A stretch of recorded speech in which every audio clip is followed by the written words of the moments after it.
एक कहते इसने नहीं मारा तो जिसका भाई है तो नहीं लगती।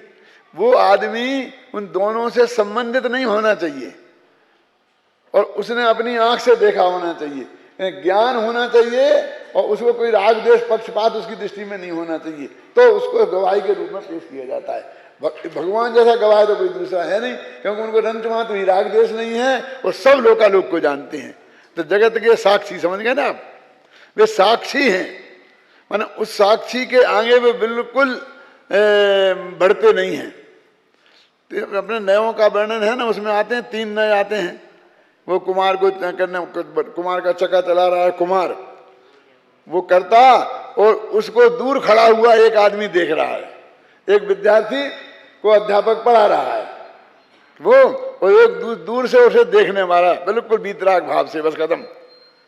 ना उसका वो बच्चा है, ना वे गुरुजी उसके हैं, कोई उसके नहीं है, क्यों? और साक्षी भाव से देख रहा है। साक्षी भाव का मतलब समझ गए ना आप, उसमें कोई पक्षपात नहीं है, कोई राग द्वेष नहीं है, कोई बिल्कुल बेकार नहीं है, ख्याल में है ना? हैं? तो जब अपन विद्यार्थियों में झगड़ा हो जाता है ना, फिर वो कहते भाई इसने देखा कि हाँ देखा साहब इसने इसे पीटा था, तो वो कहता है साहब ये इसका दोस्त है इसलिए ऐसा कह रहा है, और इतना सिद्ध हो जाएगा दोस्त है तो गवाही बेकार हो जाती है शांति जी के सामने भी। यही सिद्ध किया है। 19वीं गाथा में अज्ञानी की परिभाषा दी है और 75वीं गाथा में ज्ञानी की परिभाषा दी है। अब कहाँ 19 और कहाँ 75 जोड़ के लिए। अब वहाँ क्या दी है? कर्म के परिणाम को, वो है नहीं, कम्मे नो कम्मी अहमिदम कह कम च कम्मणो कम्मम जाये सा खलु बुद्धि अपरिबुद्धो हबदी तावे। के कर्म के परिणाम को नो कर्म में और नो कर्म में, ये मैं हूँ ये मेरे हैं, ऐसी बुद्धि जिसकी है वो अज्ञानी है। और यहाँ कहते हैं कि कर्म का परिणाम और नो कर्म के परिणाम को जो करता नहीं है मात्र जानता है वो ज्ञानी है। तो उलट गया मामला ज्ञानी से अज्ञानी में, लेकिन बात फर्क पड़ गई। वहाँ तो कहा था कि ये मेरे हैं और मैं इनका हूँ, इसको अज्ञान कहा था, और ये कहा मैं इसका करता हूँ। ये अंतर अधिकार का है, ये कर्ता कर्म अधिकार है इसलिए कर्ता की बात कर रहे हैं, और वहाँ जीवा जीवाधिकार था इसलिए एकत्व ममत्व की बात कर रहे थे। एक आदमी कहता है ना ये मेरी है, मैंने खरीदी है, मैं इसका मालिक हूं, और दूसरा में कहता है मैंने बनाया है, मैंने ये सारा काम किया है, किया तो मैं नहीं है।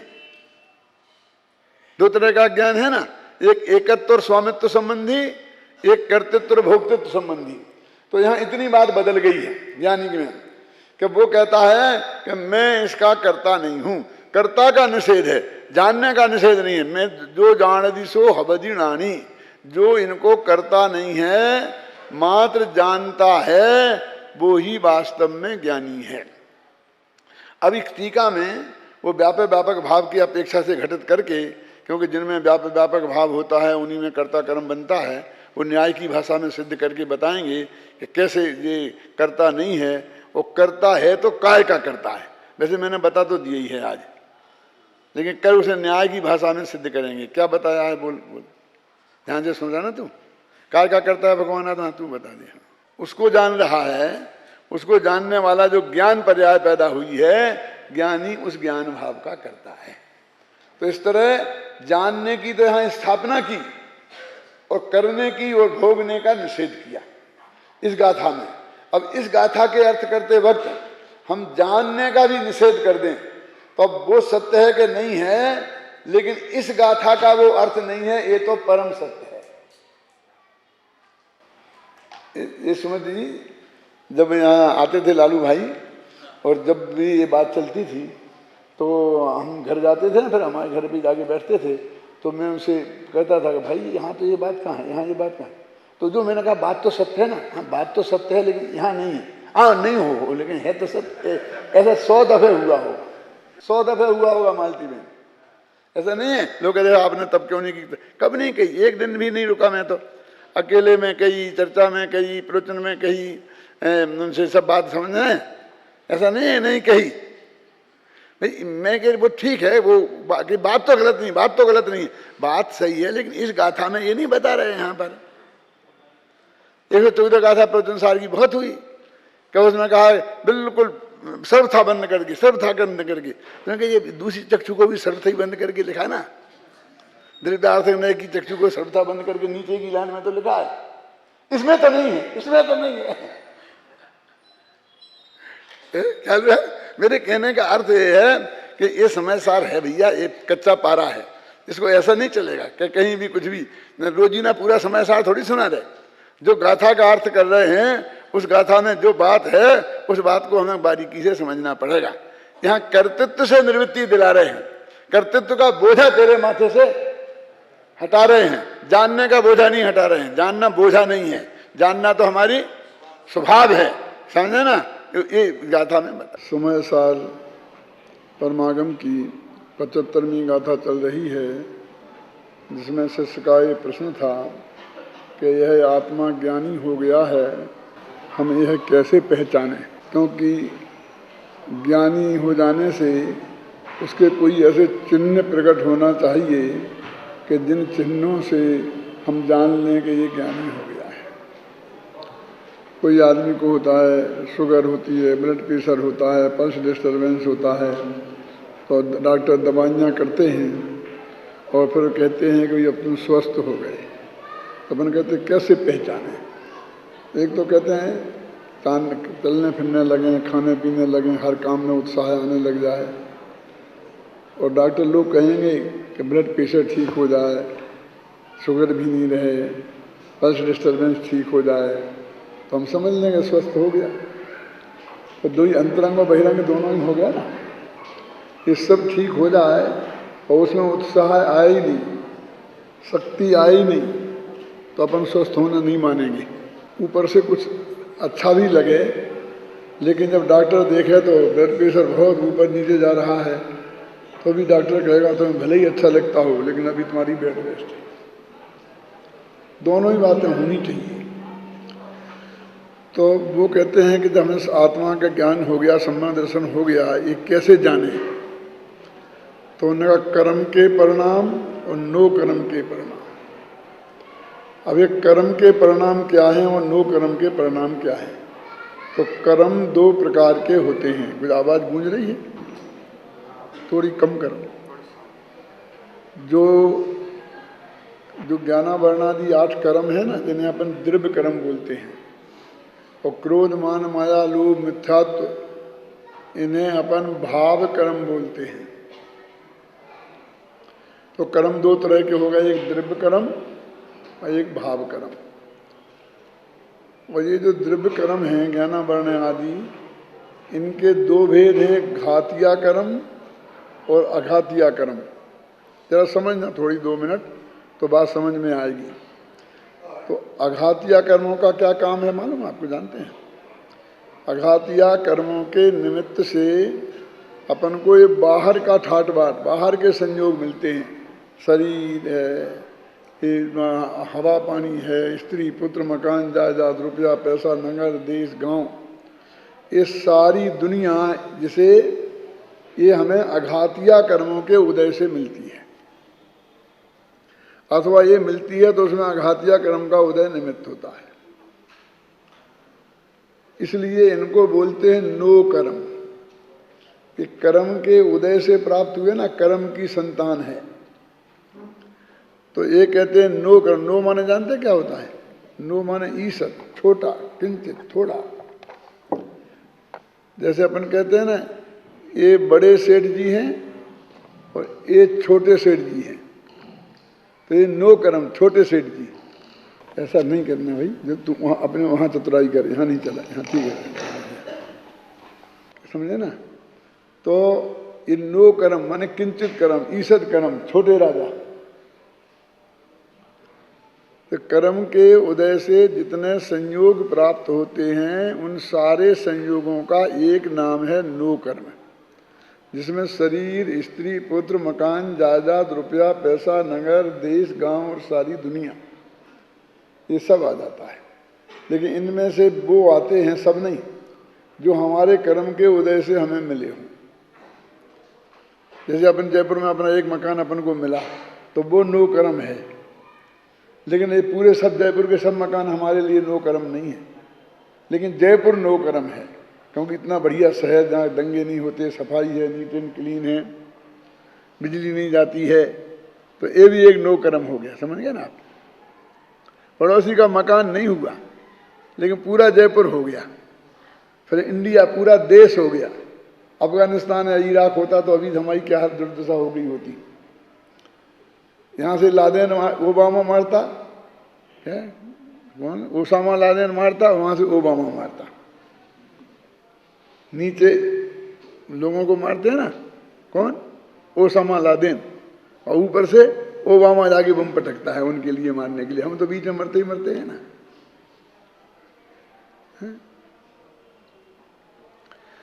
तो जो जिनमें हमारा कर्म का उदय निमित्त है, अच्छे बुरे संयोगों में, उन सब का एक नाम क्या है?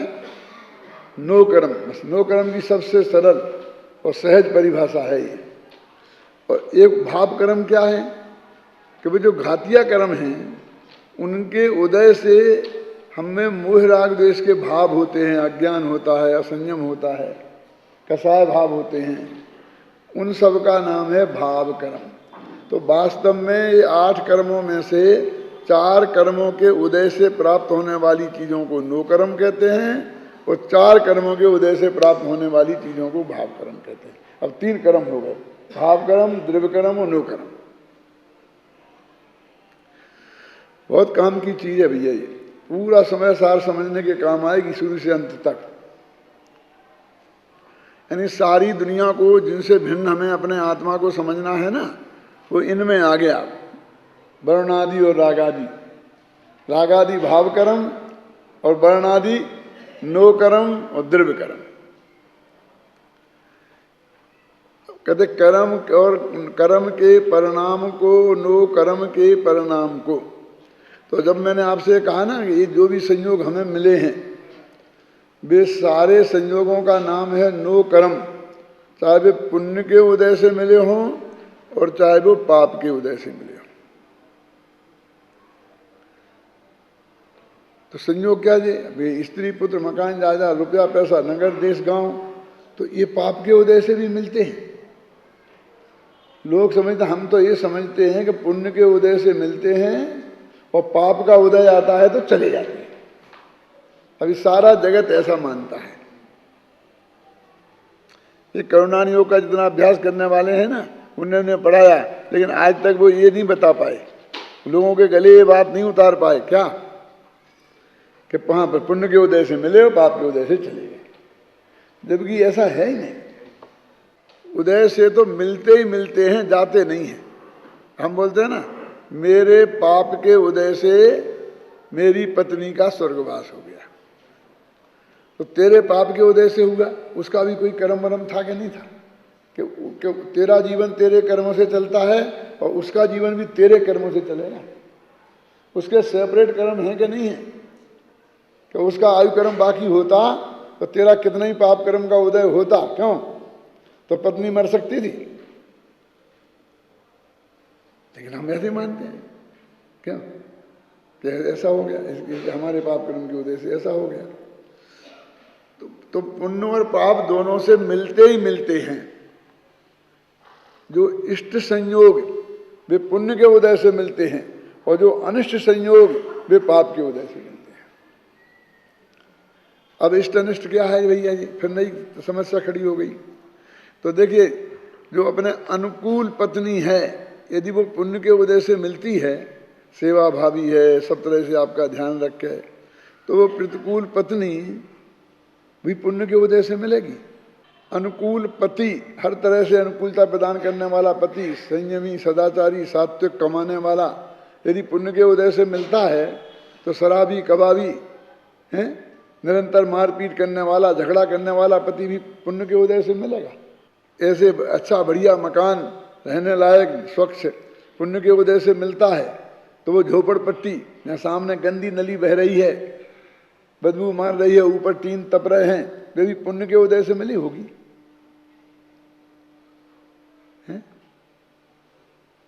है ना? अनुकूल और प्रतिकूल दोनों तरह के संयोग हैं ना इस जगत में। अनुकूल पुत्र सब लगा लेना है, मैंने 2 उदाहरण देके बता दिए। अनुकूल देश, जैसे भारत जैसा पवित्र देश है, मान लीजिए ना कि आप कम से कम इतनी पवित्र और इतनी आज़ादी तो है ही कि आप शुद्ध सात्विक जीवन से यहाँ रह सकते हो और आप शांति से अपना धर्म साधन कर सकते हो। अभी कम से कम ऐसे संयोग हमारे लिए प्राप्त हैं। हमें कोई आके ये नहीं कहता कि जबरदस्ती तुम रात को खाओ, कि तुम आलू जमीकंद खाओ, कि तुम मांस मदिरा खाओ। कोई हमें जबरदस्ती खिला नहीं सकता। और हम नहीं खाएं तो भी हमारा जीवन बहुत शांति से निकल सकता है। क्यों? हम 10 घंटा यहाँ बैठ के अपना स्वाध्याय करें, तत्व चर्चा करें, उपदेश देवें, अपने गांव मंदिर बनाएं, स्कूल बनाएं, पाठशालाएं चलाएं, तो कौन रोकता है? बोलिए। जाओ किसी मुसलमानी देश में, दुबई जाओ ना, दुबई, एक किताब ये समय साथ नहीं ले जा सकते आप। एक किताब मुश्किल से ले जा सकते जो आपकी पढ़ो बस आप। बाकी वहां पे देखने के हमें ले जाए किताबें और वहां पर जाकर बांटेंगे, बेचें, नहीं चल सकती हैं। वहां मंदिर नहीं बना सकते आप। पर 125 वर्ष पुराना एक हिंदू मंदिर है, वो बन गया होगा कभी किसी धोखे में, अब कभी कोई नहीं बना सकता। अरे बने अपना मकान नहीं खरीद सकते, किराए के में लेना पड़ेगा, तुम्हारा पति हो तो भी। तो ये हमें पुण्य के उदय से मिला कि नहीं मिला? और ऐसा वो खोटा देश जो मैंने आपको बताए हैं कि निरंतर बम्बार्डिंग हो रही है, 24 घंटे हो रही है, तो वो हमारे पुण्य के उदय से मिलेगा कि हम पाप के उदय से वहां पैदा होंगे? तो ये संयोग दोनों पुण्य पाप के उदय से मिलते ही मिलते हैं। अब एक समस्या खड़ी हो गई, क्या? कि फिर जाते काहे से हैं जी? हम तो समझते पाप से जाते और पुण्य से आते। अब जाने का क्षेत्र खाली हो गया, क्योंकि दोनों काम से आना ही आना हो गया ना। तो पुण्य खलास तो अनुकूल संयोग गए और पाप खलास तो प्रतिकूल संयोग गए। सीधा सच्चा तो हिसाब है। क्यों? जब तक पुण्य का उदय है तब तक ये सारे संयोग तेरे पास हैं, और तेरा पुण्य खलास हुआ एक क्षण में, है ना? करोड़पति से रोड़पति होते देर नहीं लगेगी, है ना? हजारों उदाहरण ऐसे आपको मिलते हैं कि नहीं मिलते हैं? तो पाप पुण्य, पाप के खलास होने पर, पुण्य के खलास होने पर अनुकूल संयोग चले जाते हैं और पाप के खलास होने पर प्रतिकूल संयोग चले जाते हैं। ख्याल में है ना? इसलिए यहां कहते हैं कि ये सब, इन सब संयोगों का नाम है नो कर्म। जितने संयोग हैं वो सब नो कर्म, वो सब अघातिया कर्म का खेल है। और देखो पुण्य पाप का भेद सिर्फ अघातिया कर्मों में होता है। घातिया कर्म तो सब पाप ही पाप है। बहुत खतरनाक बात मैं आपसे कहता हूं, मोक्ष मार्ग प्रकाशक में है, किसी का ध्यान नहीं जाता है कि ये जो संयोग बाहर के मिले तो पुण्य पाप का फर्क हो गया, लेकिन घातिया कर्म तो पाप ही पाप हैं और उनके उदय से मोह राग देश के परिणाम होते हैं। तो वे तो पाप के ही उदय से हुए। क्यों? अब देखो, मोह राग देश का परिणाम सोचना, बहुत खतरनाक बात है जरा, कि अपन को जो शुभ राग हुआ, मंद राग हुआ, है ना, ये पुण्य के उदय से होगा कि पाप के उदय से होगा? क्योंकि ये तो घातिया कर्मों के उदय निमित्त है इनमें, और वे तो पाप ही है। क्या कह रहे? जो भी अंदर राग भाव पैदा हुआ, तीव्र राग पैदा हुआ तो तीव्र पाप के उदय में, और मंद राग पैदा होगा तो मंद पाप के उदय में, लेकिन वो पुण्य के उदय से नहीं हो जाएगा।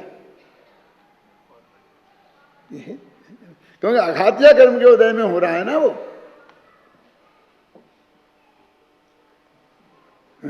अरे भाई साहब, वो शुभ कहाँ है? वो राग शुभ कहाँ हो सकता है?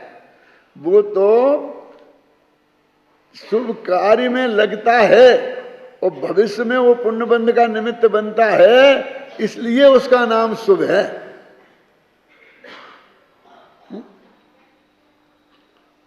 बहु धन बुराई भला कहिए, लीन पर उबेगार में। ये बहुधन माने परिग्रह, तो परिग्रह तो बुरा ही है। कितना साफ लिखा, बहुधन बुरा ही, और भला कहिए, भला कह देते हैं कब? परोपकार में लग जाए तो। तो वो तो लगा तब भला कहलाएगा ना। अब जब लगा नहीं, अकेला है तो है तो तब तो बुरा ही है ना। अब तुम्हारे पुण्य से मिला के पाप से मिला, ऐसे क्या फर्क पड़ता है? वो तुम्हें अनुकूलता प्रदान कर रहा है, तुम्हें इष्ट लग रहा है, बस पुण्य का उदय तो बस इस अर्थ में है वो। तो वो पुण्य भी खर्च हो रहा है तुम्हारा। यदि तुम्हारी वो निधि है पुण्य, तो पुण्य के खर्च होने से हुआ है। खर्च हो रहा है पुण्य और वर्तमान में है पाप, और भोगे तो लगो पाप और दूसरों को दे तो लगे पुण्य। तो अब अपने तो भोग के काम का रहा ही नहीं। मैंने एक दिन कहा था ना, अपने बेटे को खिलाए पिलाए पढ़ाए लिखाए, तो कोई आज तक किसी ने धर्म नहीं माना, ना पुण्य माना, ना कोई सोचता है, ना कोई पंडित कहता है, ना कोई सेठ मानता है। और दूसरों के बच्चों को पढ़ाओ तो पुण्य, क्यों? दूसरों को लोगों को खिलाओ पिलाओ तो पुण्य होता है। होता है, ये भी मानते हैं ना, है भी सब। बोलो तो तुम भोग तो सकते ही नहीं। ये ट्रस्ट का कानून क्या है मालूम? कोई ट्रस्टी ट्रस्ट की संपत्ति का उपयोग अपने व्यक्तिगत सुख सुविधा के लिए, अपने व्यक्तिगत स्वार्थ के लिए नहीं कर सकता। करे तो गवर्नमेंट के हिसाब से कानूनी अपराध है, जेल हो, सिद्ध हो जाए तो। और वो परोपकार में लगा, वो ही दूसरे को कराए, ख्याल में है ना? माने वही पैसा में, ट्रस्ट के पैसे से दूसरों के बच्चों को पढ़ाऊं, उन पे खर्च करूं, क्यों? तो मेरे को कोई बुरा कहने वाला नहीं है। सब कहेंगे हाँ बहुत बढ़िया, इतना बढ़िया व्यवस्था कर रहे हैं। और वही आप लोगों का दिया हुआ पैसा मैं अपने बच्चों पे खर्च करने लग जाऊं तो बोलो, सारा जगत भी बुरा कहेगा, मुझे पाप कहेंगे। कितनी स्पष्ट है, हाथ में रखे आंवले जैसी बात है कि तुम इसे भोग तो सकते ही नहीं। तो जब भोग ही नहीं सकते हैं तो वो सुख क्या काम का जो हम भोग नहीं सके, क्यों? तो ये अनुकूल कहते हैं कर्म, नो कर्म और भाव कर्म, तीन कर्म हो गए।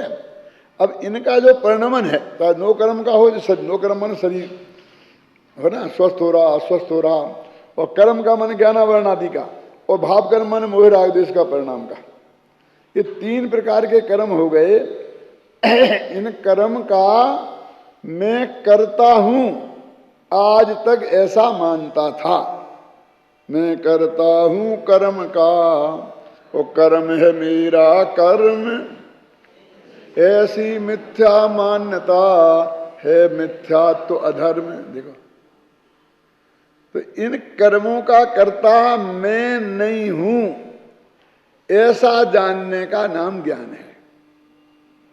ये टीका में बहुत साफ शब्दों में लिखा है, मैं पढ़ के बताता हूं। देखो, ये संस्कृत गाथा की टीका है ना आपके पास, अमृतचंद्राचार्य की। निश्चय से मोह राग द्वेष और सुख दुख आदि रूप अंतरंग में उत्पन्न होता हुआ जो कर्म का परिणाम है, ये मोह राग द्वेष रूप माने भाव कर्म, और स्पर्श रस गंध वर्ण शब्द संस्थान स्थूलता सूक्ष्मता आदि रूप से बाहर उत्पन्न होता हुआ नो कर्म का परिणाम है। मेरा शरीर मोटा हो गया, दुबला हो गया, पतला हो गया, ये सब आ गया ना।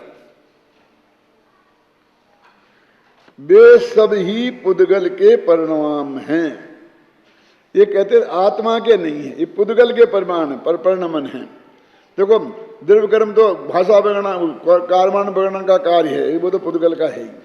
और ये नो कर्म बाहर के शरीर आदि स्त्री पुत्र ये सब, ये भी इनको भी पुद्गल कह रहे। देखो, ये अभी बता रहे थे ना, सुबह बता रहे थे कि ये अजीब हैं, सिद्ध भगवान भी अजीब हैं, कह रहे थे ना। अब यहाँ साफ लिखा ना कि एक कर्म के उदय से हुए हैं, तो अकेला ये रूमाल ही नहीं, ये अजीब है, बल्कि स्त्री पुत्र भी कर्म के उदय से मिले ना हमें, तो वे भी पुद्गल हैं, ये कह रहे ना। नो कर्म भी पुद्गल हैं, तो उसमें वे जीव नामक जो परिग्रह हैं, हमारे चेतन परिग्रह, वे भी आ गए दादा के नहीं आ गए इसमें, इन्हें भी पुद्गल कह रहे। वहां तो अकेला इन्हें अजीब ही कहा था, और इस गाथा में से तो निकल रहा है कि वे पुद्गल हैं, वे पुद्गल के परिणाम हैं।